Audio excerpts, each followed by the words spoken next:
주와 마주할 때 하나님께서 우리 근심의 옷을 벗기실 것입니다. 할렐루야. 얼마 살지는 않았는데 참 하나님에 대한 고민이라고 할까요? 하나님 참 어려운 분이신 것 같아요.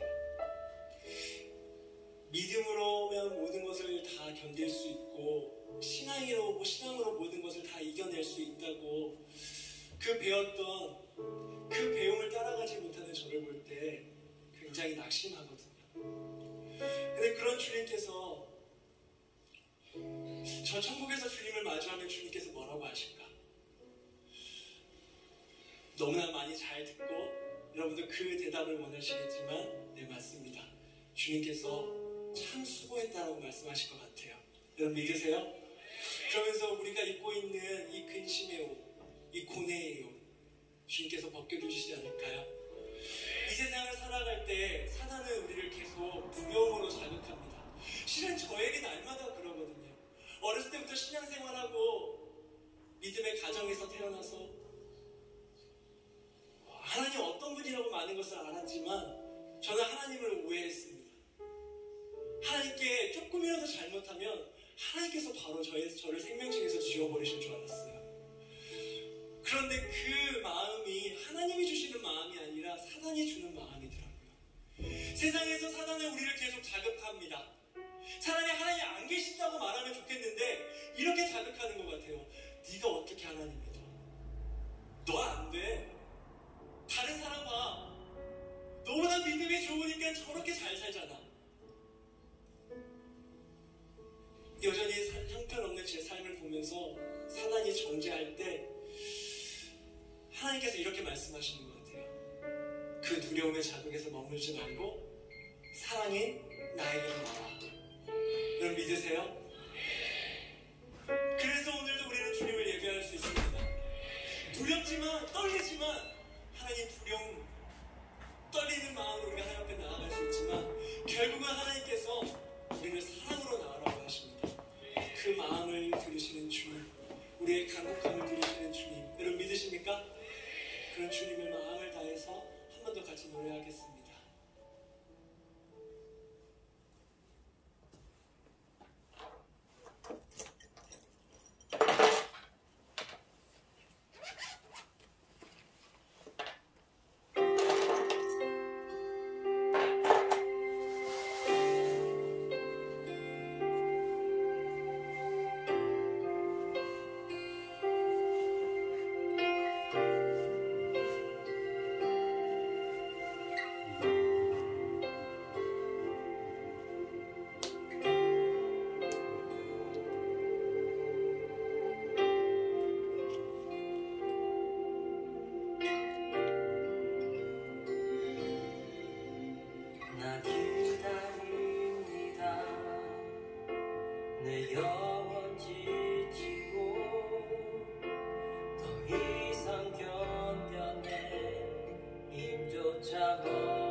1월 29일 주일 예배를 시작하도록 하겠습니다.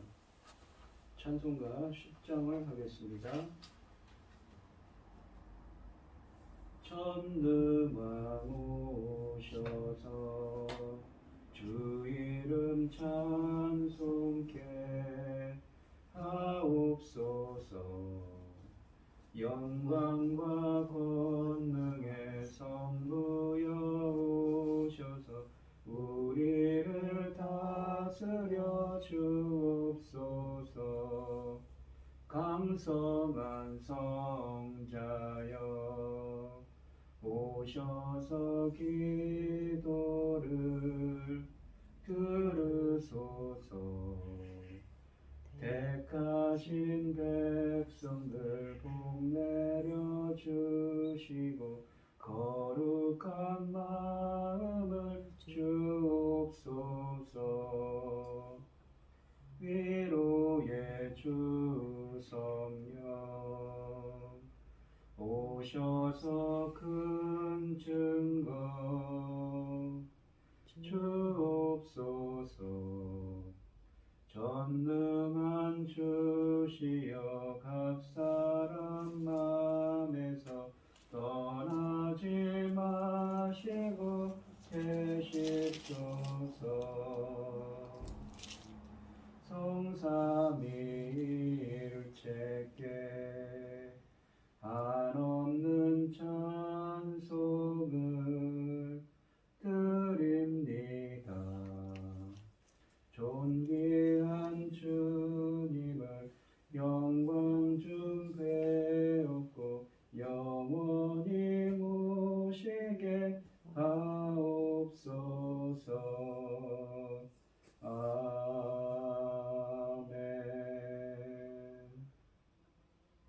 사도신경 하심으로 신앙 고백하시겠습니다.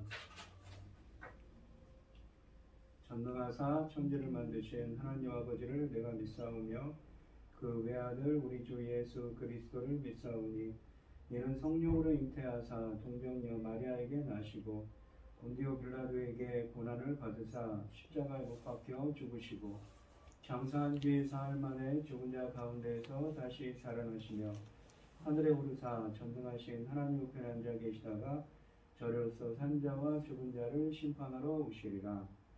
성령을 믿사오며 거룩한 공예와 성도가 서로 교통하는 것과 죄를 사하여 주시는 것과 몸이 다시 사는 것과 영원히 사는 것을 믿사옵나이다. 아멘. 교독문 51번입니다. 교독을 하도록 하겠습니다. 여호와께 감사하라. 그는 선하시며 그의 인자하심이 영원함이로다. 이제 이스라엘은 말하기를 그의 인자하심이 영원하다 할지로다.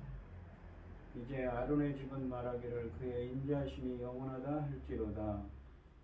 이제 여호와를 경외하는 자는 말하기를 그의 인자하심이 영원하다 할지로다. 내가 고통 중에 여호와께 부르짖었더니 여호와께서 응답하시고 나를 넓은 곳에 세우셨도다. 여호와는 내 편이시라. 내가 두려워하지 아니하리니 사람이 내게 어찌할꼬. 여호와께서 내 편이 되사 나를 돕는 자들 중에 계시니 그러므로 나를 미워하는 자들에게서 보응하시는 것을 내가 보으리다. 여호와께 피하는 것이 사람을 신뢰하는 것보다 나으며 여호와께 피하는 것이 고관들을 신뢰하는 것보다 낫도다. 나라가 나를 에워쌌으나 내가 여호와 이름으로 그들을 끊으리로다. 너는 나를 밀쳐 넘어뜨리려 하였으나 여호와께서는 나를 도우셨도다.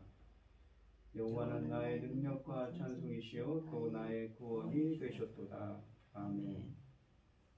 찬송가 366장입니다. 366장 찬송을 하시고 고현희 집사님 기도해 주시겠습니다.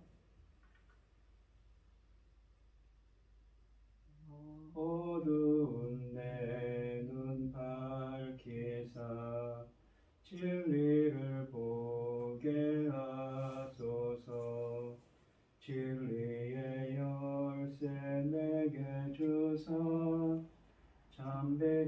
길을 찾게 하소서. 깊으신 뜻을 알고자 엎드려 기다리오니 내 눈을 뜨게 하소서. 성령이여 막혀진 내 귀 여시사 주님의 귀한 음성을 이 귀로 밝히 들을 때에 내 기쁨 한량 없겠네. 깊으신 뜻을 알고자 엎드려 기다리오니 내 귀를 열어주소서. 성령이여 봉해진 내 입 여시사 복음을 널리 전하고 차가운 내 맘 녹여주사 사랑을 하게 하소서. 깊으신 뜻을 알고자 엎드려 기다리오니 내 입을 열어주소서. 성령이여.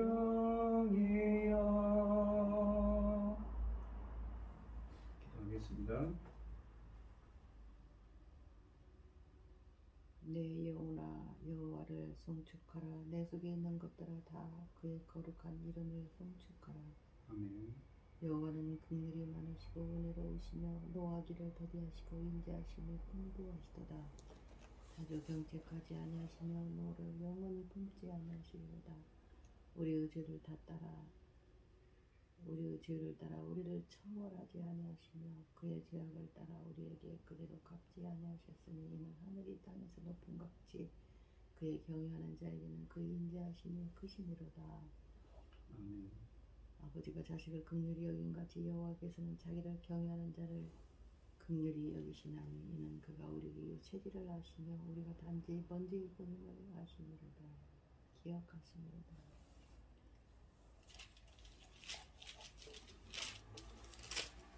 주님의 귀한 말씀은 내 발의 빛이요 목마른 사막길에서 샘물 같도다.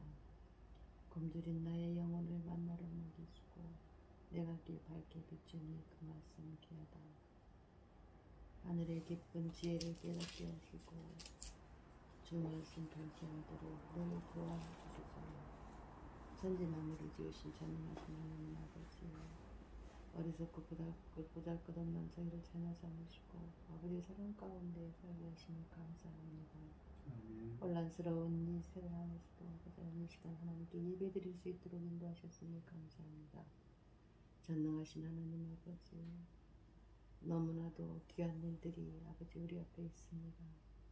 아버지께서 받으실 그 귀하고도 아버지 아름다운 열매들을 아버지 하나님 받으실 이 시기에 아버지 당신의 사랑하는 종 열매 거둘 말씀을 들고 강단에 서게 하셨으니 감사합니다.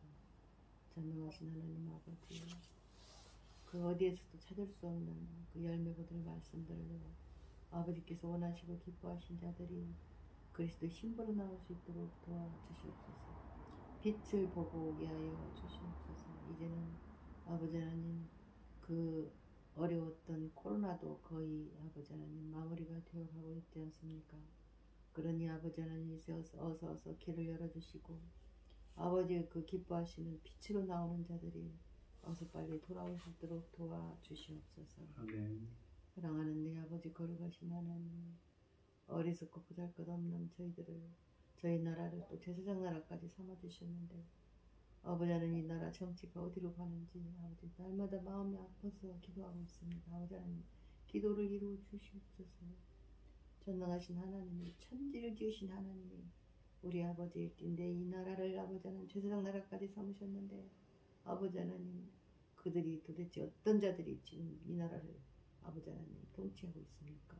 전능하신 하나님 아버지, 천지를 지으신 하나님 아버지, 동촉하여 지켜봐 주시고 아버지의 기쁘신 뜻이 이루어질 수 있도록 도와주옵시기를 간절히 소원하고 우리를 억만 죄악 가운데서 구원하여 주신 예수 그리스도 이름으로 기도드리옵나이다. 아멘. 성경 교독 시간입니다. 오늘 함께 하실 하나님의 말씀은 이 에베소서 4장 17절로 24절 말씀입니다. 교독을 하겠습니다. 제가 먼저 읽겠습니다. 그러므로 내가 이것을 말하며 주 안에서 증언하노니 이제부터 너희는 이방인이 그 마음에 허망한 것으로 행함같이 행하지 말라. 그들의 종명이 어두워지고 그들 가운데 있는 무지함과 그들의 마음이 굳어짐으로 말미암아 하나님의 생명에서 떠나 있도다.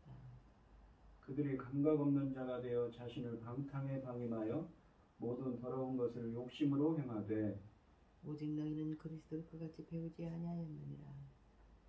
진리가 예수 안에 있는 것 같이 너희가 참으로 그에게서 듣고 또한 그 안에서 가르침을 받았을진데 너희는 유혹의 욕심을 따라 썩어져가는 구습을 따르는 옛사람을 벗어버리고 오직 너희의 심령이 새롭게 되어 하나님을 따라 의와 진리의 거룩함으로 지으심을 받은 새 사람을 입으라. 아멘. 찬송가 423장입니다.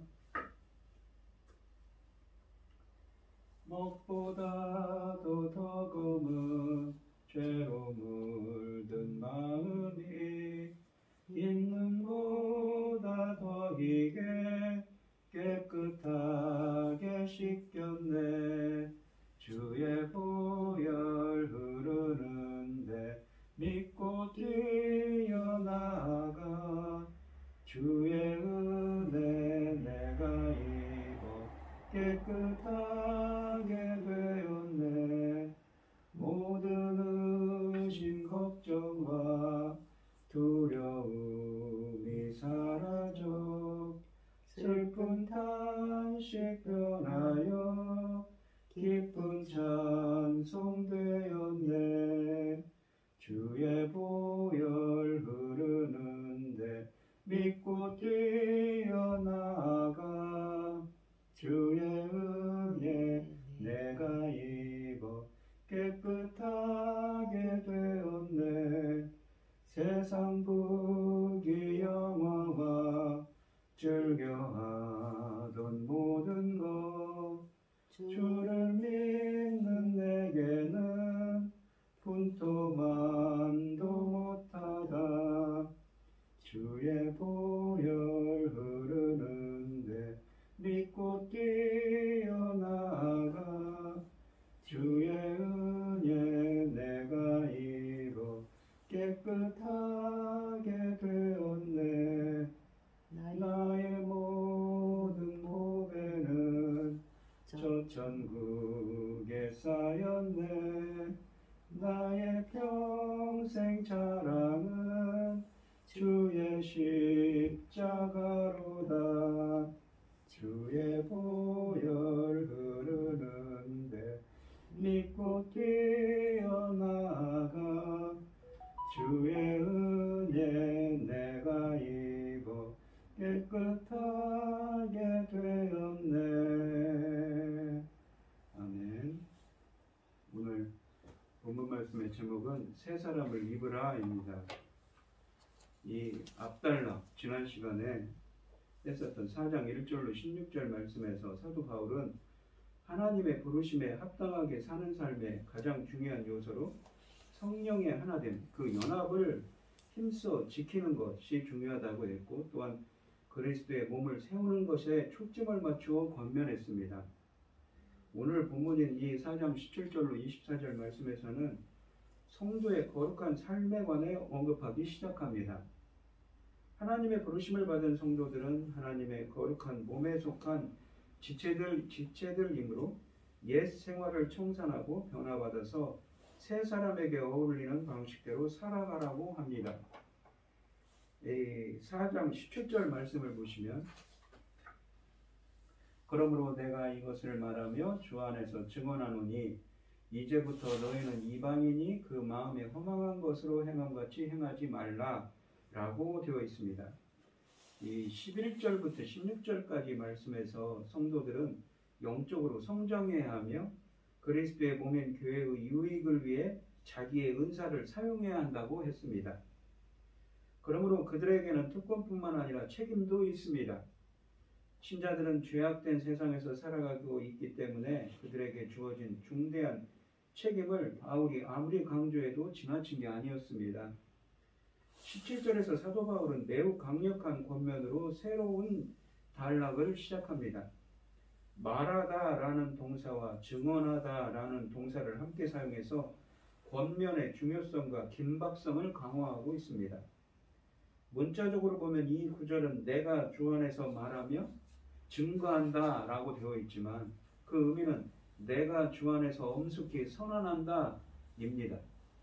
주 안에서 라는 말은 바울이 말하려고 하는 바에 권위에 대한 근거를 제공합니다.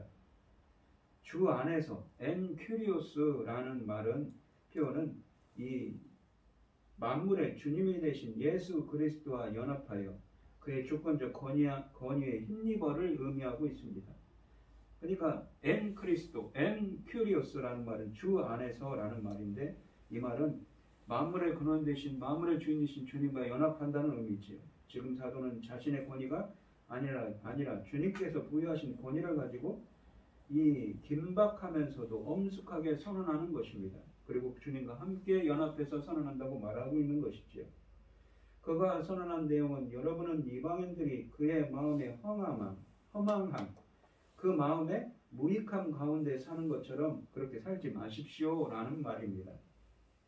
본래 에베소 교회 성도들은 하나님을 모르던 이방인들이었습니다. 그러나 지금은 그와 함께 살리심을 받고 그리스도와 함께 하늘에 앉은 영광스러운 존재이며 하나님의 새로운 일을 위해 구성원이 되었습니다.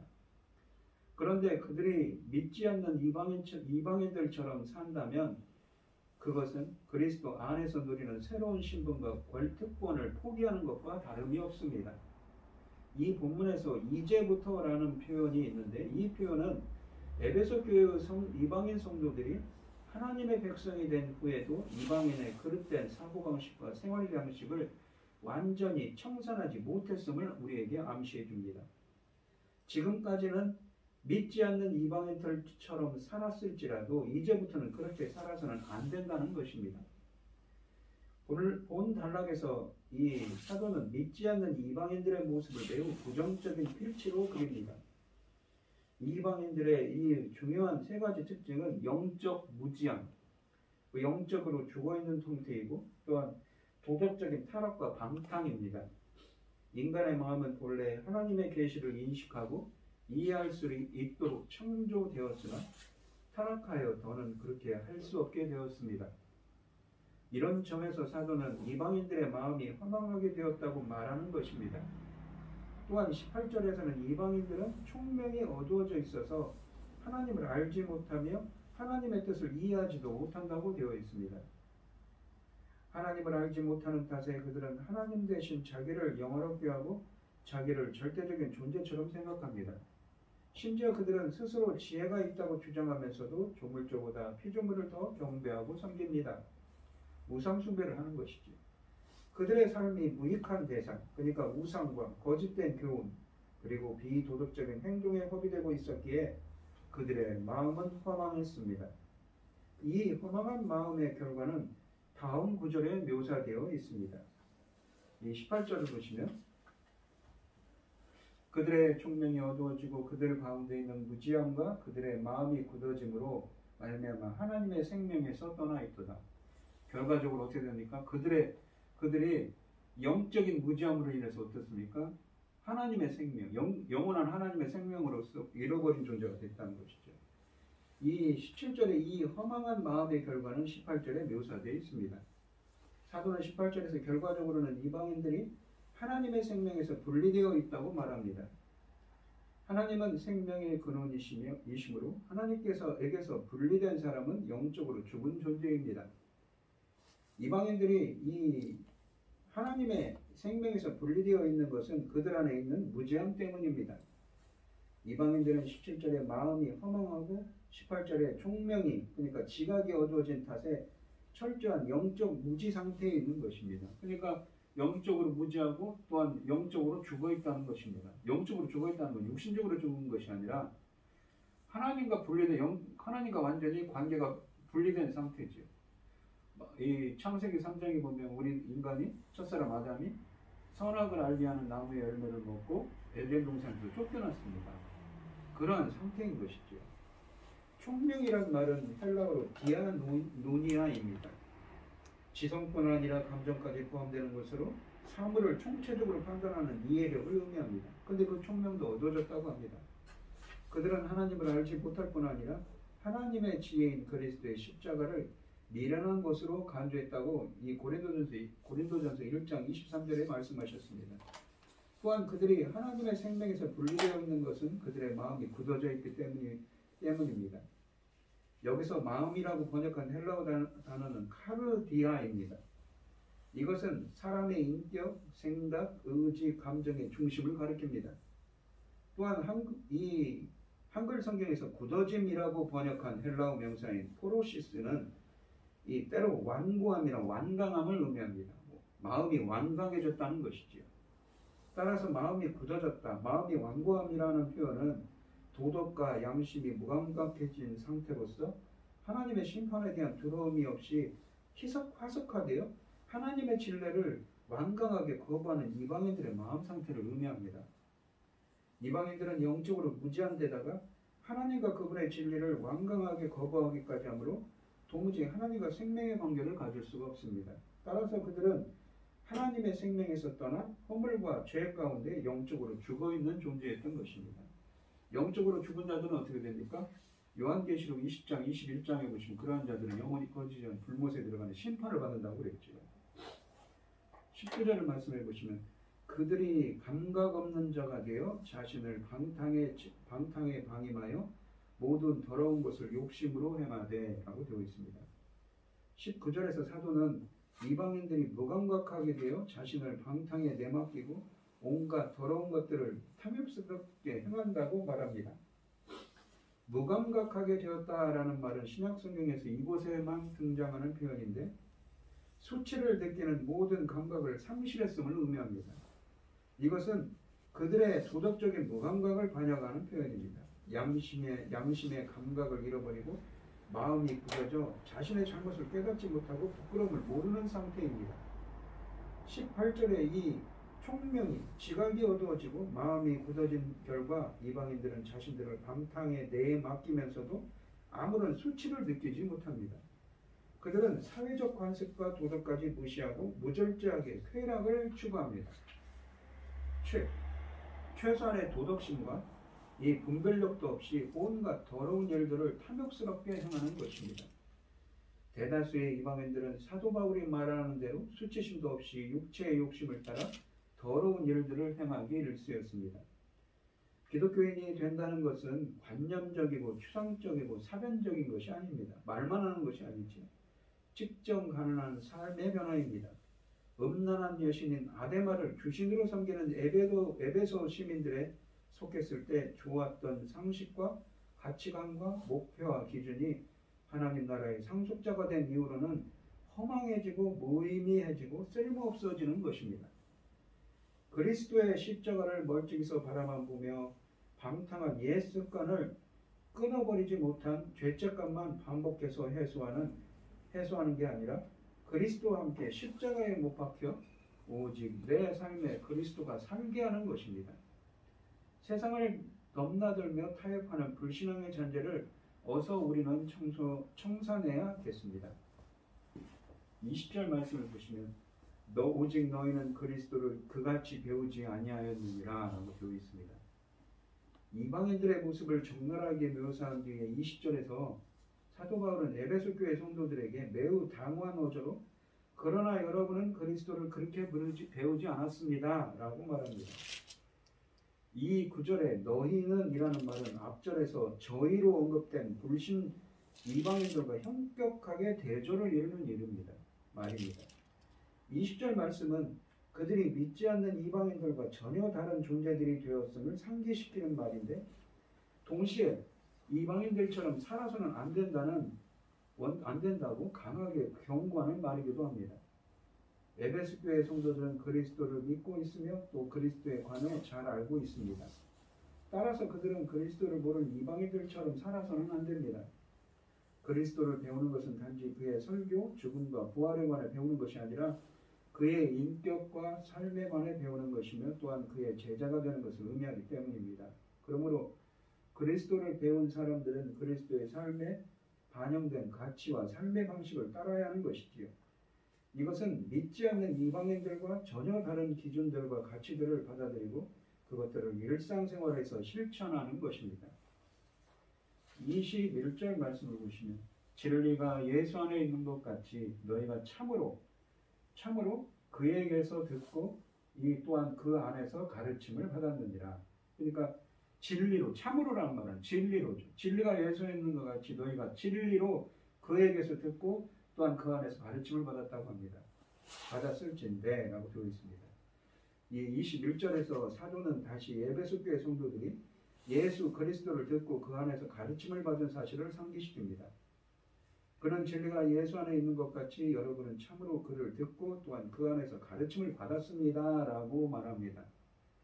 그에게서 듣고로 번역된 이 문구는 문자적으로 그를 듣고입니다.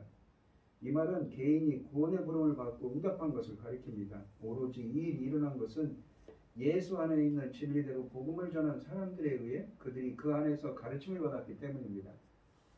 요한복음 14장 6절에 보시면 예수님은 진리이시지요. 예수는 이 에베소 신자들이 듣고 믿었던 진리입니다. 이 예수는 구원을 가져다 주는 진리입니다. 그리스도에게서 듣고 배운 성도는 그리스도를 모르는 사람들과는 삶의 가치나 목표, 방식이 다르게 살아야 합니다. 구별된 삶을 살아야 한다는 것이지요. 예수님의 제자라고 하면서 그분을 따르고 본받지 않는 것은 어리석은 모순이고 위선이며 위태로운 자기 기만입니다. 이 시대의 교회가 비난받는 것도 세상과 너무 멀리 있어서가 아닙니다. 세상과 너무 닮아서 있는 것이지요. 22절에 보시면 너희는 유혹의 욕심을 따라 썩어져가는 구습을 따르는 옛사람을 벗어버리고 라고 되어 있습니다. 21절에서 말한 에베소 교회 성도들이 그리스도 안에서 가르침을 받은 내용을 세 가지로 제시하는데 22절에서는 옛사람을 벗어버리는 것이라고 하고 23절에서는 마음의 영으로 새롭게 되는 것이고 그리고 24절은 새 사람을 입는 것이라고 합니다. 이 22절에서 옛사람은 첫사람 아담이 범한 죄와 허물로 죽음의 지배 아래 사는 존재입니다. 반면에 24절의 새 사람은 마지막 아담인 그리스도와 연합하여 의와 생명의 지배 아래 사는 존재이지요. 다시 말해서 그리스도인이 벗어버린 옛 사람이란 회심하기 이전의 존재를 가리키는 것입니다. 예수를 믿기 전에 옛 사람은 죄와 죽음이 지배하는 과거의 삶의 방식을 따라 사는 존재입니다.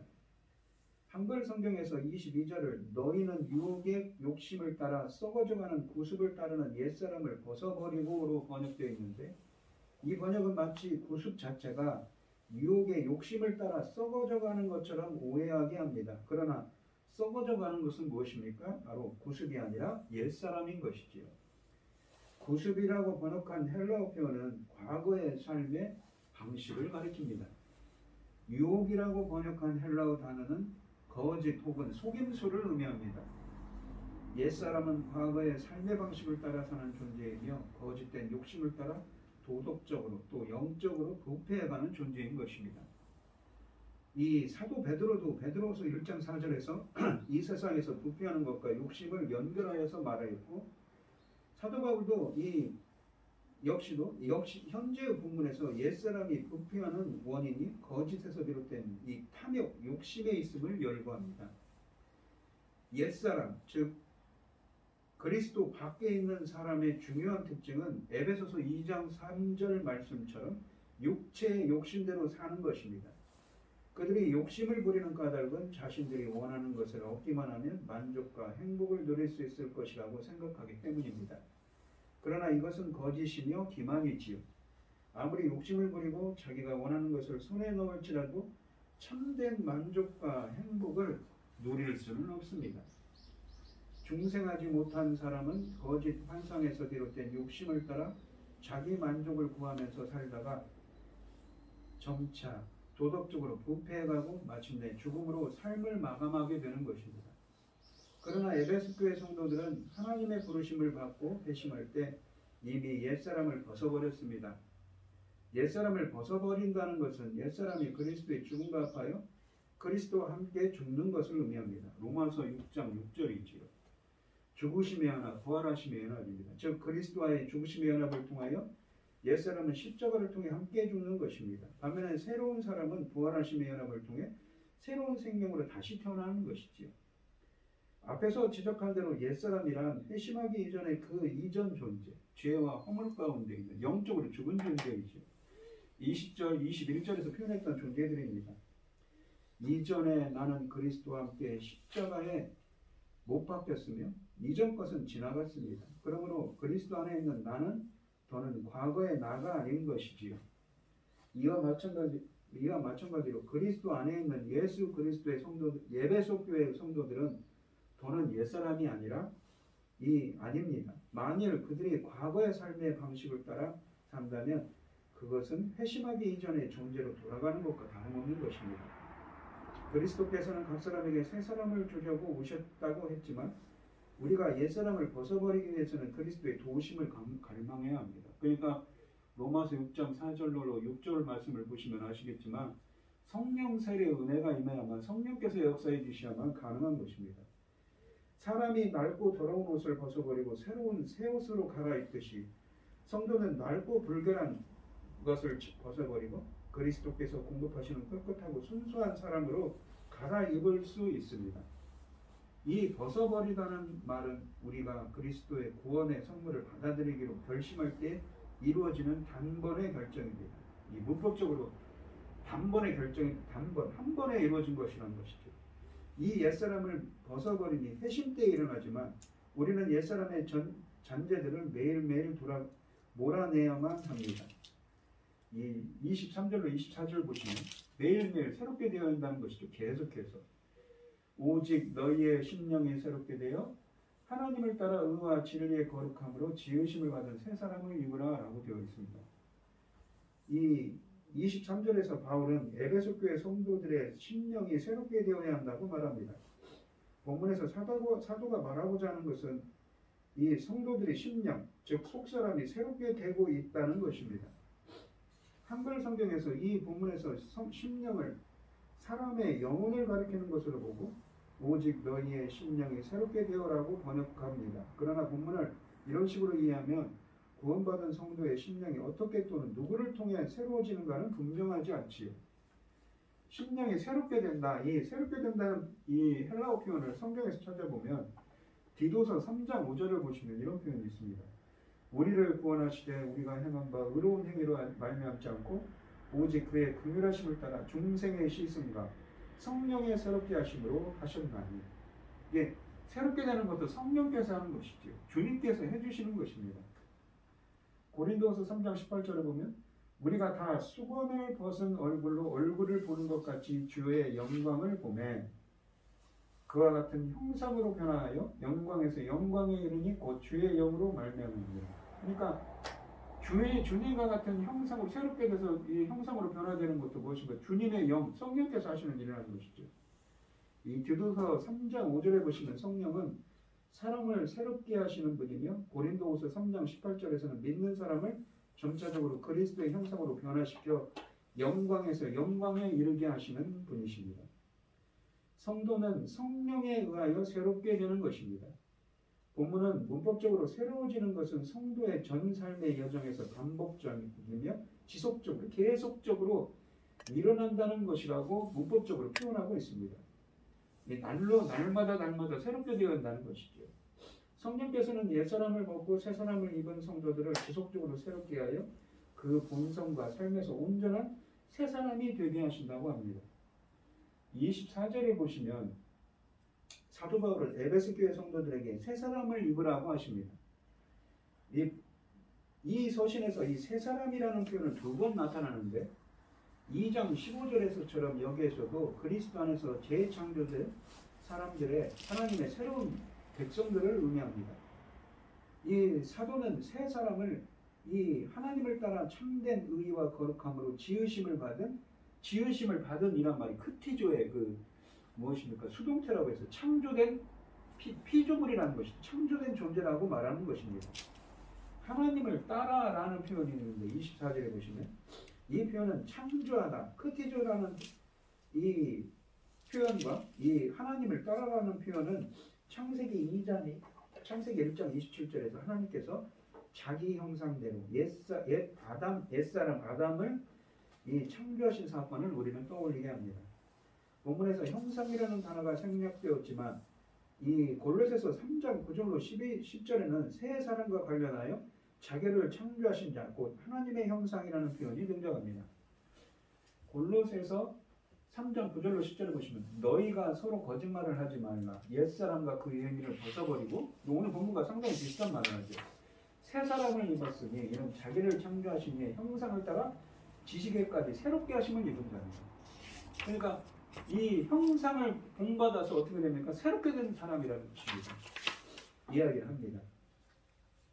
이것은 에베소 본문에 이 하나님을 따라라는 표현이 하나님의 형상을 따라라는 표현의 단축형임을 같은 의미임을 알려줍니다.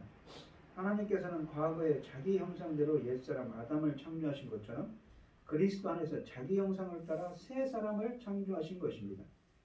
이것은 옛 첫사람 아담이 상실한 것을 마지막 아담인 그리스도 안에서 회복하신 새 창조의 사건입니다. 사도는 더 구체적으로 새 사람을 이 진리의 의와 거룩함으로 창조된 존재라고 말합니다. 헬라어 본문에서 진리의라는 표현은 이러한 속격 표현은 앞에 두 명사 의와 거룩함을 수식하는 역할을 합니다. 즉 하나님께서 참된 의와 참된 거룩함으로 진리의 의와 진리의 거룩함으로 새 사람을 창조하셨다는 말입니다. 의와 거룩함은 하나님의 속성입니다. 하나님은 자기 형상을 따라 창조하신 새 사람을 의와 거룩함의 특성을 갖게 하신 것입니다. 그러므로 새 사람은 의와 거룩함의 존재로서 의와 거룩함으로 하나님을 섬겨야 하며 의와 거룩함 가운데 행해야 합니다. 아까도 말씀드린 이 골로새서 3장 9절로 10절에서 하나님을 따라 하나님의 형상을 따라서 재창조된 새 사람을 입으라고 하죠. 재창조된 존재입니다. 그러니까 형상이라는 말을 보시면 이 형상을 따라서 그러니까 우리 인간들이 하는 것입니까? 아니지요. 새로운 사람으로서 재창조되는 하나님의 손길이 권능의 손이 성령의 역사가 있어야 하는 것입니다. 이 형상이라는 말을 잠깐 이 전에도 설명한 적 있지만 한 번 더 보시면 이 형상이라는 용어는 인간이 하나님의 영적인 속성을 반영하고 있음을 비유적으로 나타내는 것이 분명합니다. 즉 인간은 창세기 2장 7절에서처럼 하나님께서 생기를 불어넣으심으로 인해 얻게 된 하나님과의 교통, 영원한 생명이라는 속성을 갖고 있습니다. 결과적으로 인간은 영적 생명, 윤리적, 도덕적 감수성, 양심, 그리고 하나님을 대표할 능력을 갖게 되었습니다. 창세기 1장 26절로 27절에서 하나님의 형상으로 창조하셨습니다. 여기에 보시면 데무트라는 히브리어가 나오는데 이 말은 이 다마, 뭐뭐와 닮다라는 뭐뭐와 같다, 뭐뭐와 닮다라는 말에서 유래한 명사인데 모형 혹은 형상이라고 말할 수 있습니다. 그러나 모양, 형상 두 단어는 성경에서 서로 교차되어 5장 3절에서도 사용됩니다. 창세기 5장 3절에서 따라서 모양과 형상이라는 표현은 같은 의미인 것이지요. 하나님의 형상을 어떻게 이해하는가에 대부분의 이 신학자들은 신체적인 유사성이 아니라 영적인 것을 말합니다. 특히 하나님의 속성 중에 지식과 의와 거룩에 주목합니다. 아까도 표현했지만 골로새서 3장 9절에 보시면 이는 자기를 창조하신 자의 성상을 쫓아 지식에까지 새롭게 하심을 받은 자라고 말했습니다. 또한 오늘 본문에 있는 에베소서 4장 24절은 하나님을 따라 의와 진리와 거룩함으로 지으심을 받은 새 사람을 입으라고 하지요. 인간은 하나님의 형상을 입은 고귀한 존재입니다. 우리가 하나님의 형상으로 창조되었기에 하나님과 교제하며 지낼 수 있는 특권을 가졌습니다. 이 특권을 누리기에 하나님과 화목하게 되는 회복이 이루어져야 하는 것입니다. 우리는 이 고귀한 특권을 누릴 수 있는 진정한 하나님의 형상을 회복하기를 간절히 사모해야 할 것입니다. 이 보시면 로마서 8장 29절을 보시면 하나님이 미리 아신 자들을 또한 그 아들의 형상을 본받게 하기 위하여 미리 정하셨으니 이는 그로 많은 형제 중에 맏아들이 되게 하려 하십니다. 여기 보시면 형상을 본받게 라는 말이 중요합니다. 이 말은 헬라어로 에이콘이라는 형상이라는 말과 쉼모르포스, 이게 유사한이라는 말에 비슷한 유사한 말에 닮은, 이게 아들의 형상을 닮은 자가 되게 하기, 주님을 본받는 자가 되기 위해서 정하셨다는 것이죠. 그런 말에 이 합성어입니다. 하나님의 형상과 함께 창조된 인간이 하나님의 전적인 타락, 그러니까 인간이 하나님으로부터 관계가 벌어진 창세기 3장의 인간의 전적인 타락을 형상이 훼손되거나 잃어버렸다는 것입니다. 우리 눈에 보이는 형상과 모양이 아닙니다. 그런데 로마서 8장 29절은 아들의 형상을 본받게 하여 택하고 부르셨다고 말씀하십니다. 그러니까 다시 이 재창조됐음을 의미하지요. 그러니까 이 창세기 1장 26절을 히브리어를 이 70인역 성경으로 보면 에이콘, 그러니까 형상이란 말과 호모이오스, 닮다, 유사하다는 말과 이 합성으로 되어 있습니다. 그러니까 그 하나님의 형상을 닮은 자로 창조되었는데 이 로마서 1장 23절을 보시면 어떻습니까?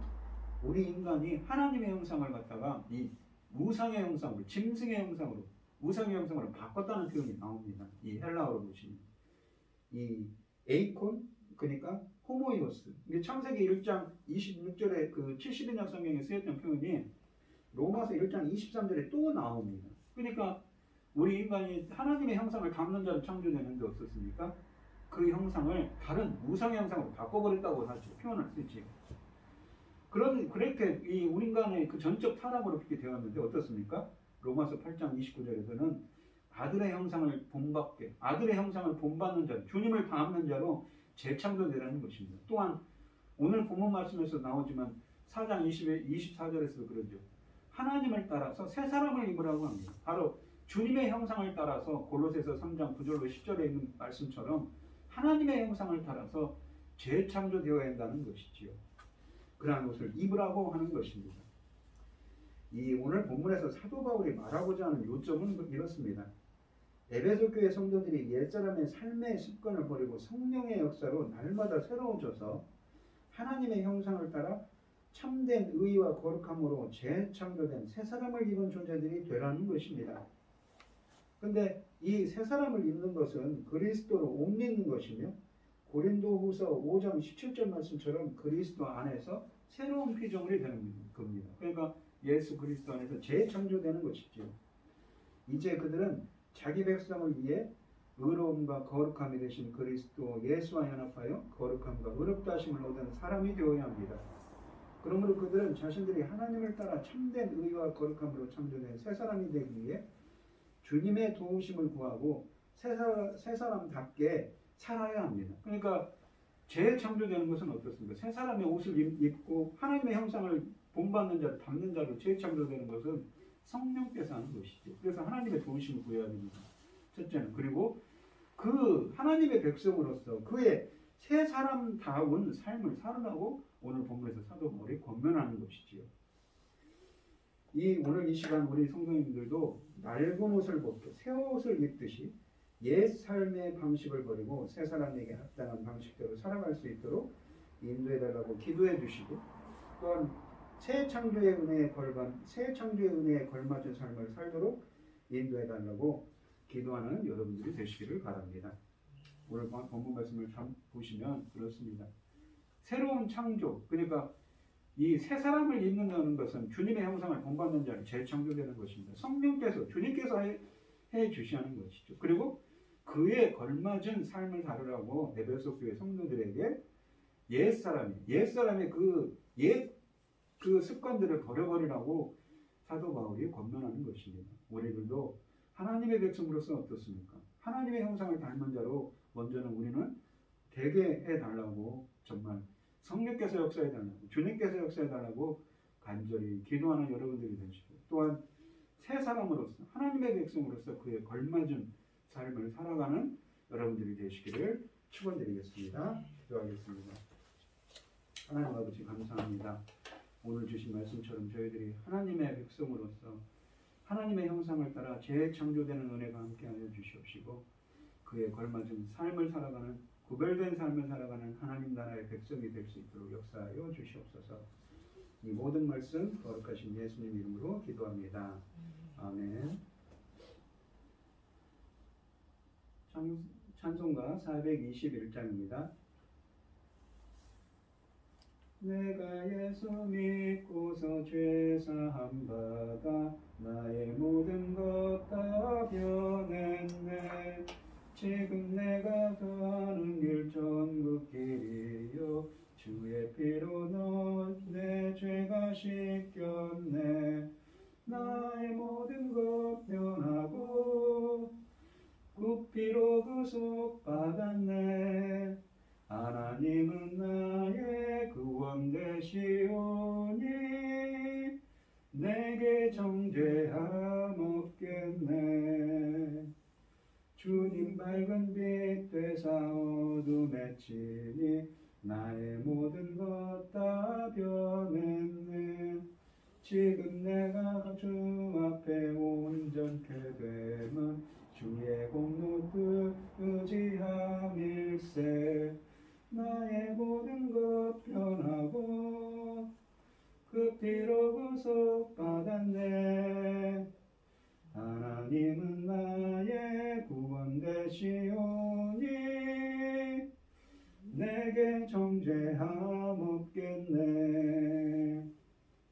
내게 성령 임하고 그 크신 사랑 나의 마음에 가득 채우며 모든 공로 내게서 물리치시니 내 맘 항상 주 안에 있겠네.